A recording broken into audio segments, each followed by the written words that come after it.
Crude oil, the front contract stuck between 80 and 100. Getting above 100 is a problem. It means mostly inflation. Republicans get hammered in midterms, and that bond yield stays above 5%. Staying below 80, which I eventually expect is what Mr. Trump needs. It's just a question of how he figures that, how to do that. And we're seeing that nuances now. The key theme is the U.S., the largest producer and net exporter of crude oil, did attack Iran. The strait is closed and prices are higher because of that attack. What's he going to do to fix that? We'll figure that out. So I still tilt over to that December contract. It's like $78 a barrel, and I fully expect it to head towards 50 by midterms. And we're seeing the nuances of how he's going to figure that out. I'm curious of how he does. Yeah, so are we all. So is the market overall. Let's talk a little bit about Chinese demand for oil and how that factors into the price of Brent in particular, because everyone had said that China would certainly be one of the countries that would suffer the most from the closure of the Strait of Hormuz. But by all indications, it appears that the demand from China is not as high as many people anticipated.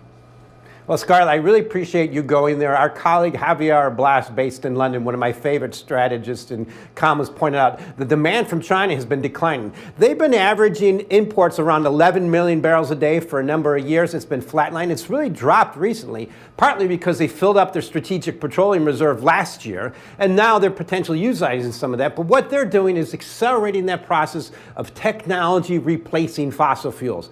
EVs, renewables, electric cars, and the energy density of batteries all going straight up, and China's winning there. But for now, they're helping alleviate this issue. It's like they had well planned for this event, and so far it's working out well. But it's the key theme to remember is even with their economy expanding, their crude oil demand actually was flatlining, and now it's declining.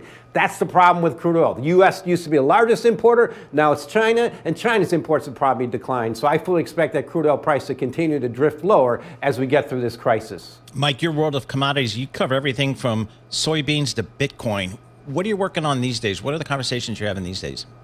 Well, definitely those two, Paul. First of all, soybeans have pumped up with corn on the back of crude oil, and it's a primary source of biofuel and food, and there's massive supply coming out of Brazil. So unless there's a drought, that price is going to go lower.